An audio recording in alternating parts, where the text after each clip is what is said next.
आज का जो हमारा टॉपिक है उसका नाम है इक्वेशन ऑफ मोशन। आज हम लोग इक्वेशन ऑफ मोशन के बारे में बात करेंगे, वो भी डिटेल में। इक्वेशन ऑफ मोशन आप लोग क्लास 9th में बहुत ही डिटेल में पढ़ चुके हैं। जब हम लोग किसी भी स्ट्रेट पाथ में ट्रैवल करते हैं, मान लीजिए कि कोई एक कार है जो एक स्ट्रेट रोड में ट्रैवल कर रहा है। ट्रैवल करने से पहले उस कार का अपना इनिशियल वेलोसिटी होगा ना। अब उस कार का अगर हमारा इनिशियल वेलोसिटी होगा तो उसका फाइनल वेलोसिटी भी होगा। तो इनिशियल से फाइनल तक जाने में उसके पास एक्सेलरेशन होगा। तो यहां से इनिशियल से फाइनल जाने में एक्सेलरेशन के साथ साथ कुछ टाइम लगा होगा। और ये सारा प्रोसेस में डिस्प्लेसमेंट तो कवर होना ही होना था। तो ये सारा जो पैरामीटर है इनका कुछ इक्वेशंस है जो कि आप क्लास 9th में पढ़े हैं। इक्वेशन क्या है? v is equal to U plus A T. दूसरा इक्वेशन है s is equal to U T plus half A T square. और तीसरा इक्वेशन है v square minus you square equal to 2as। ठीक है, ये इक्वेशन हमारा सिर्फ हॉरिजॉन्टल डायरेक्शन के लिए वैलिड नहीं है, ये हमारा वर्टिकल डायरेक्शन के लिए भी वैलिड होगा। मान लीजिए कि कोई एक बॉडी है जो ऊपर से नीचे की ओर गिर रहा है। ठीक है, तो अगर ऊपर से नीचे गिरेगा तो वहां पे भी initial velocity, final velocity, time, displacement, height में बदल जाए क्योंकि ऊपर से नीचे गिरने का प्रोसेस है। लेकिन जो एक्सीलरेशन है वो बदल जाएगा एक्सीलरेशन ड्यू टू ग्रेविटी में, क्योंकि वहां पे हमारा ग्रेविटी काम कर रहा है। उम्मीद करते हैं आपको ये बात अच्छे से समझ में आ गया होगा। ठीक इसी प्रकार ऊपर से कोई बॉडी नीचे गिर रहा है तो समझ में आया, तो जब नीचे से ऊपर की ओर किसी बॉडी को फेंका जाए तो भी तो वर्टिकल डायरेक्शन है। लेकिन इस केस में जो हमारा ए का वैल्यू होगा जो कि एक्सेलरेशन होगा, यहां पे एक्सेलरेशन ड्यू टू ग्रेविटी का वैल्यू हम लोग नेगेटिव में लेंगे।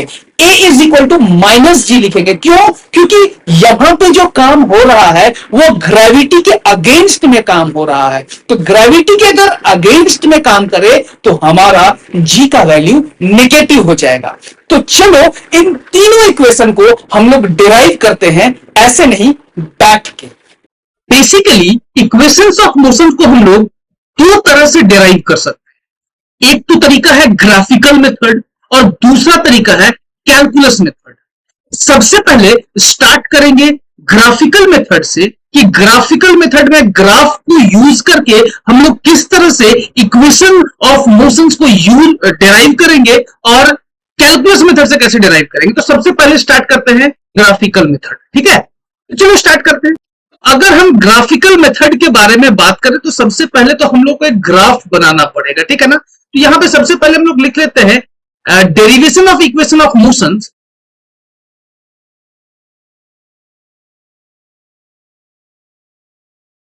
तो सबसे पहले हम लोग एक ग्राफ बना लेते हैं, ठीक ना। तो ग्राफ कुछ इस तरह से होगा। देखो अब किसका ग्राफ बनाएंगे वो बहुत ज्यादा इंपॉर्टेंट है।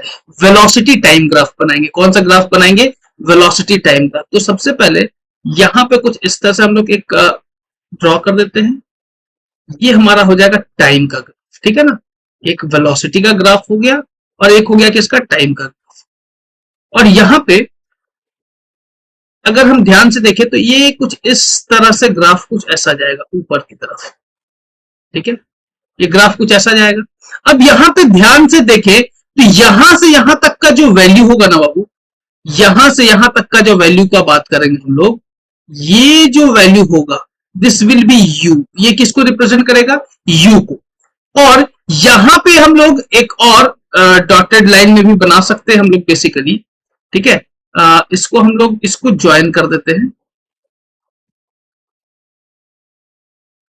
इसको हम लोग यहां से लेकर के यहां तक ज्वाइन कर, ये हमारा बेसिकली भी को रिप्रेजेंट करेगा। किसको रिप्रेजेंट करेगा? भी को। दिस विल बी आवर भी। यहां से यहां तक का जो वैल्यू होगा दिस विल बी आवर भी। कोई दिक्कत नहीं, इसको ध्यान से देखना है। और यहां पे एक हम डॉटेड लाइन बना देते हैं।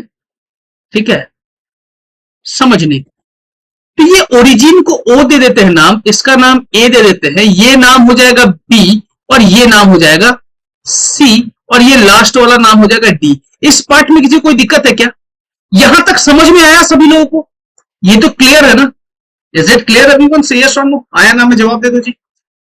ठीक है ना, कमेंट में जरूर करके जवाब देना। ठीक है ना, हाँ या ना में कमेंट में जरूर जवाब देना कि आपको समझ में आ रहा है कि नहीं। ठीक है, अब यहां पे क्या है ना, यहां पे हमारा ओ ए किसको रिप्रेजेंट कर रहा है बाबू, यू को रिप्रेजेंट कर रहा है, यानी कि इनिशियल वेलोसिटी। बेसिकली ये जो है हमारा वेलोसिटी को रिप्रेजेंट करेगा और ये हमारा टाइम को रिप्रेजेंट करेगा, ठीक है ना। एक वेलोसिटी को रिप्रेजेंट कर रहा है और एक टाइम को रिप्रेजेंट कर रहा है, ठीक है। वेलोसिटी ऊपर की तरफ और टाइम इधर। तो यहां पे अगर हम लिखें तो हमारा ओ ए क्या हो जाएगा बाबू, ओ ए हो जाएगा हमारा u, जो कि है इनिशियल वेलोसिटी, ठीक है, इनिशियल वेलोसिटी। और दूसरा हमारा जो bd हो जाएगा, bd को ध्यान से देखो, bd जो हो जाएगा ये हमारा v हो जाएगा, जो कि हो जाएगा फाइनल वेलोसिटी, ठीक है। बहुत आसानी से हम एक बार ही लिखेंगे, बार बार नहीं लिखेंगे। अब देखो यहां पे क्या हो जाएगा, इसको बहुत ध्यान से समझना है। ये bd हो जाएगा और साथ ही साथ थोड़ा और आगे बढ़े अगर हम, ठीक है, तो ob जो कि बराबर है ac का, जो किसके बराबर हो जाएगा, t, जो किसको रिप्रेजेंट करेगा, टाइम। यहां तक तो कोई दिक्कत नहीं, लेकिन अगर हम यहां पे बात करें इस एंगल के बारे में, थीटा, इसको समझना बहुत ध्यान से। अब एक बात बताओ, अगर यहां पे एक लाइन हम इस तरह से ड्रॉ करें जो कि कुछ इस तरह से जा रहा हो, ठीक है ना, ये लाइन यहां से यहां तक जाएगा। इस लाइन को अगर हम स्लोप को इस तरह से एंगल को बढ़ा दे तो क्या हमारा भी का वैल्यू भी हमारा और ज्यादा नहीं बढ़ जाएगा क्या? इस एंगल को सिंपली बढ़ाने से भी का वैल्यू इंक्रीज किया कि नहीं किया, हाँ या ना बजाओ। इस एंगल को डिक्रीज करेंगे तो भी का वैल्यू भी कम हो जा रहा है, एंगल बढ़ा रहे हैं तो भी का वैल्यू बढ़ जा रहा है। देख पा रहे हो सभी लोग?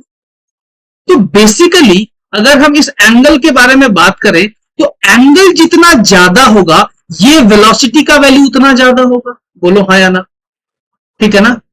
ये वेलोसिटी का वैल्यू उतना ज्यादा होगा, मतलब कि एक्सीलरेशन उतना ज्यादा होगा, मतलब कि हमारा एक्सीलरेशन उतना ज्यादा होगा। तो अगर हम बात करते हैं इन ट्रायंगल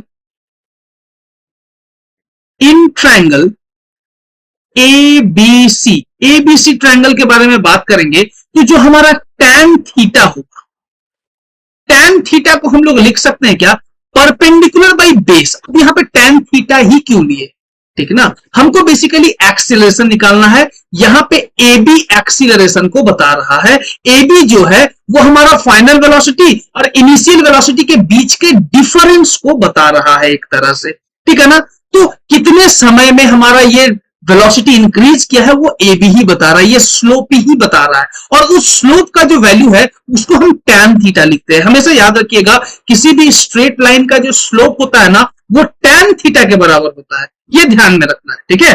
वो किसके बराबर होता है, tan थीटा के बराबर।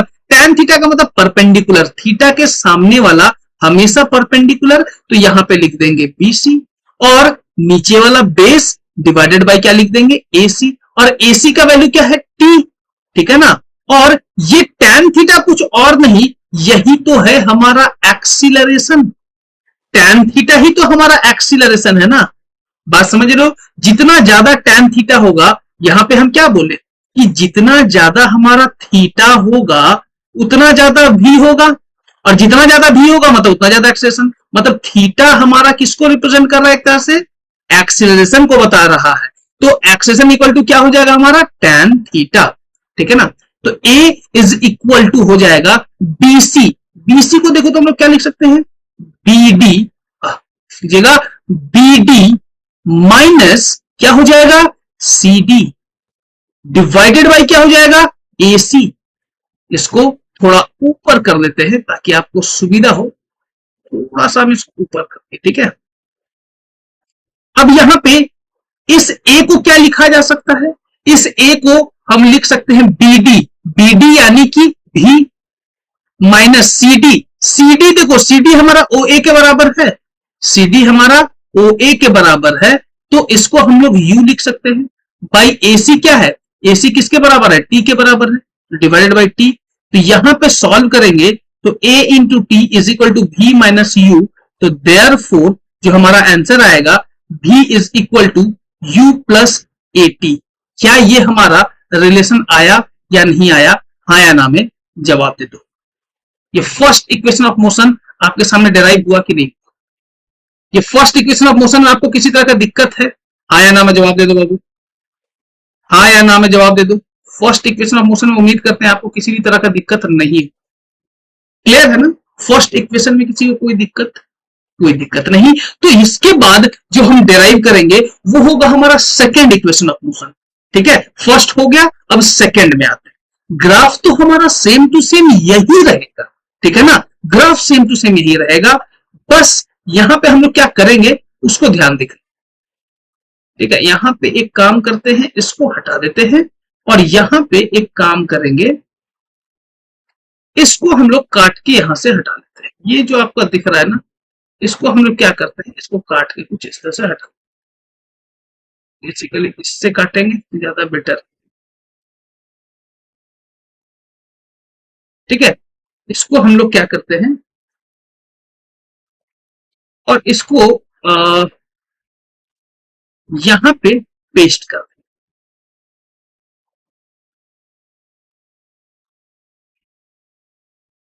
यहां पे आ गया हमारा एक ग्राफ, फिर से आ गया। अब क्या करते हैं, इस ग्राफ को थोड़ा सा छोटा कर देते हैं ताकि हम इसको बार बार यूज भी कर सकें। ठीक है, इसको साइड में रख दिए यहां पे। अब इसको फिर से हम इसको यूज करने वाले हैं। अब कैसे यूज करेंगे ये देखो। अब क्या है, सेकेंड इक्वेशन ऑफ मोशन का अगर हम बात करें, यहां पे अभी क्या डिराइव करने वाले हैं, सेकेंड इक्वेशन। ठीक है, second equation of motion. First equation of motion के बारे में तो बात कर लिए हम लोग, बात कर लिए ना, फर्स्ट इक्वेशन ऑफ मोशन के बारे में बात कर लिए। अब चलिए सेकंड इक्वेशन ऑफ मोशन के बारे में बात करते हैं। सेकंड इक्वेशन ऑफ मोशन को अगर हमको निकालना है तो बेसिकली हम अगर इस पूरे का एरिया निकाल दे, यहां पे देख पा रहे हो, इस पूरे पार्ट का अगर हम एरिया निकाल देना तो हमारा second of equation of motion निकल जाएगा। लेकिन अगर हम एरिया निकालेंगे तो हमारा निकलेगा क्या, देखो, अगर ये हमारा y एक्सिस है और ये हमारा x एक्सिस है, तो इसका एरिया निकालने के लिए हम x इंटू वाई करें। ठीक उसी प्रकार अगर हम यहाँ x की जगह वेलोसिटी लिखे और यहाँ पे x के जगह पे t लिखे हैं और y के जगह पे v लिखे हैं, तो x इंटू वाई को हम लोग v इंटू टी भी लिख सकते हैं।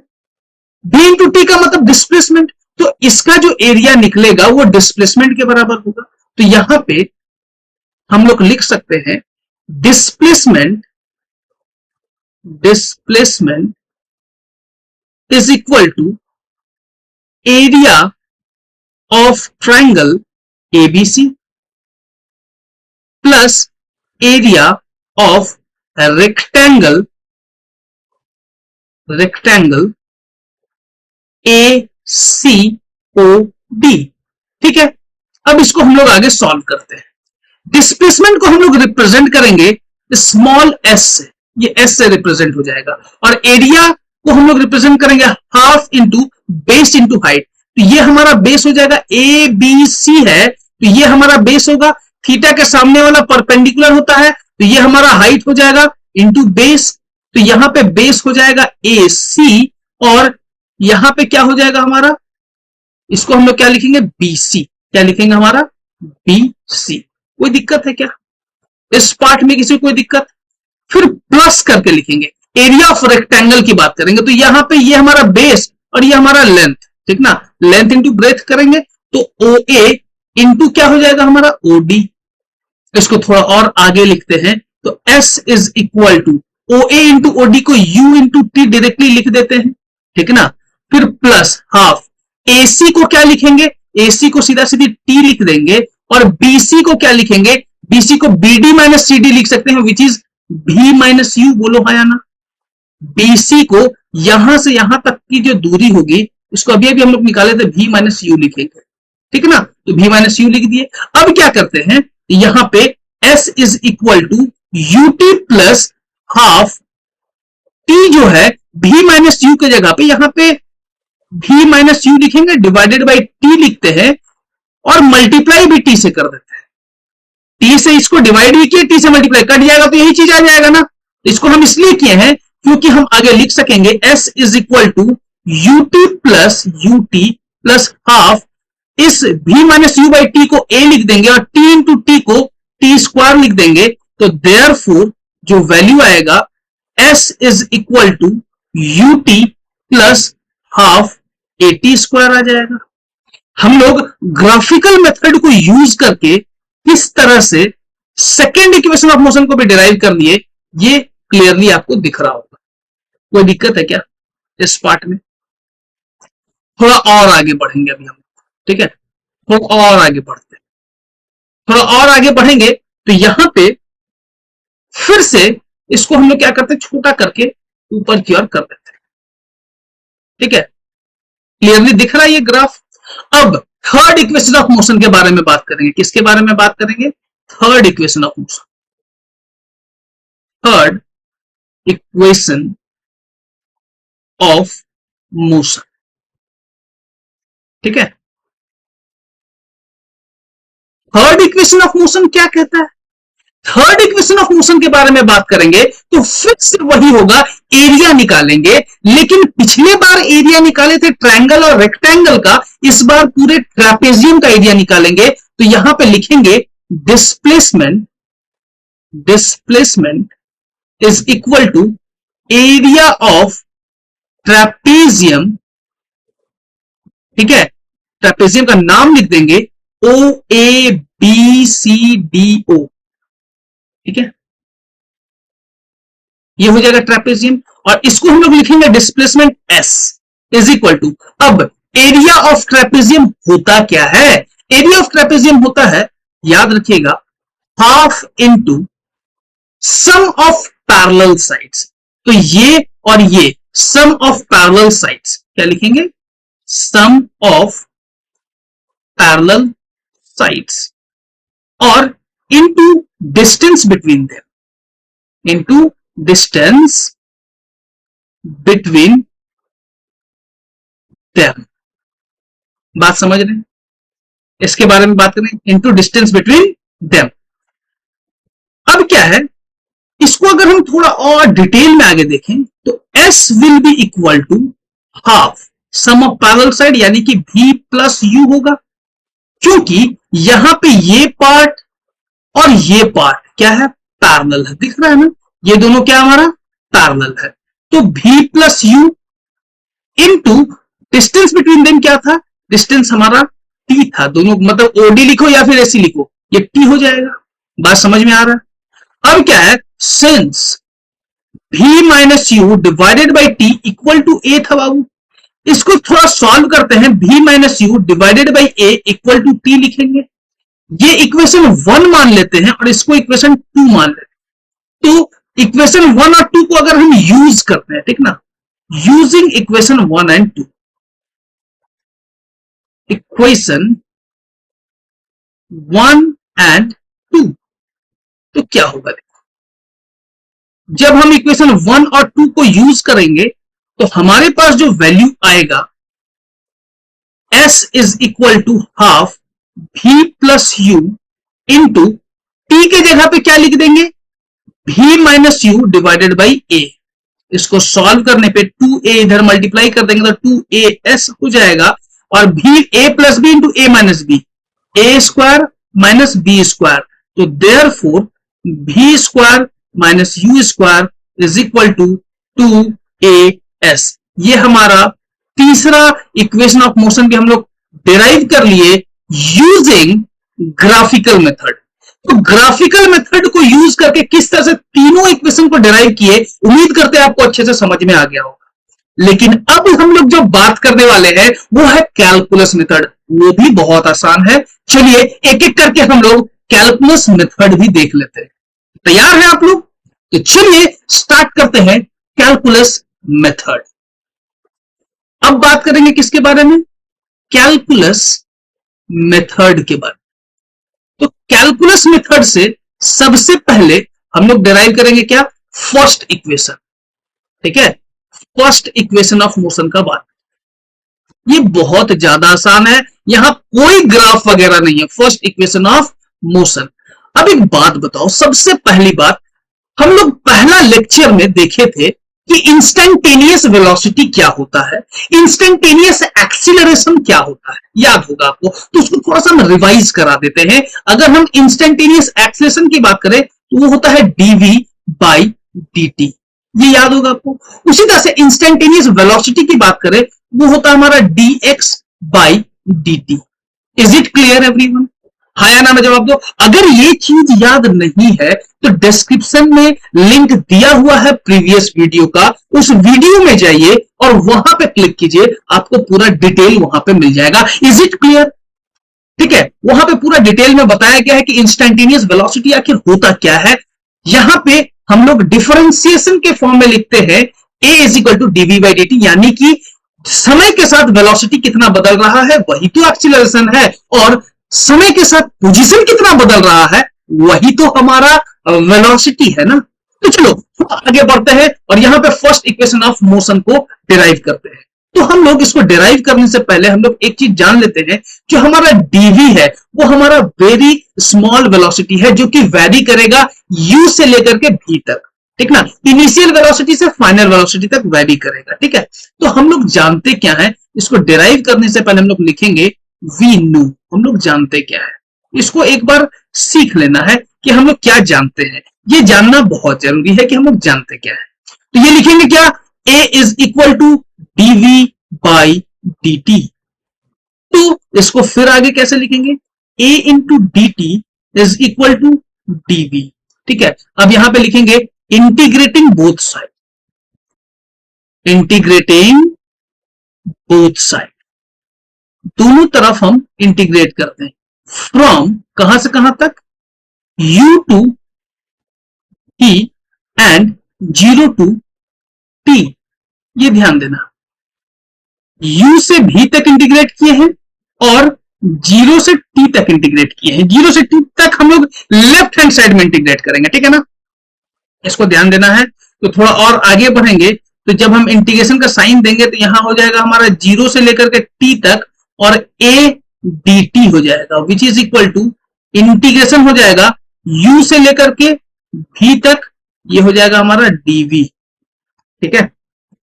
थोड़ा और ऊपर की ओर इसको उठा देते हैं, ये पूरा डेरिवेशन को आप ध्यान से देख सकते हैं, ठीक है ना। यहां पे अगर हम बात करें, यहां इंटीग्रेशन 0 से t तक का बात कर रहे हैं, तो a बाहर निकल जाएगा, t को अगर हम लोग dt को इंटीग्रेट करेंगे तो t ही आएगा, तो 0 से t हो जाएगा, this will be equal to v हो जाएगा, u से v तक आएगा,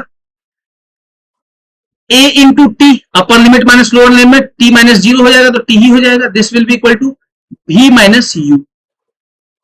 तो therefore v is equal to u plus at। क्या ये हमारा वैल्यू नहीं आ गया क्या, first equation of motion derive नहीं होगा क्या, किससे, कैलकुलस मेथड से।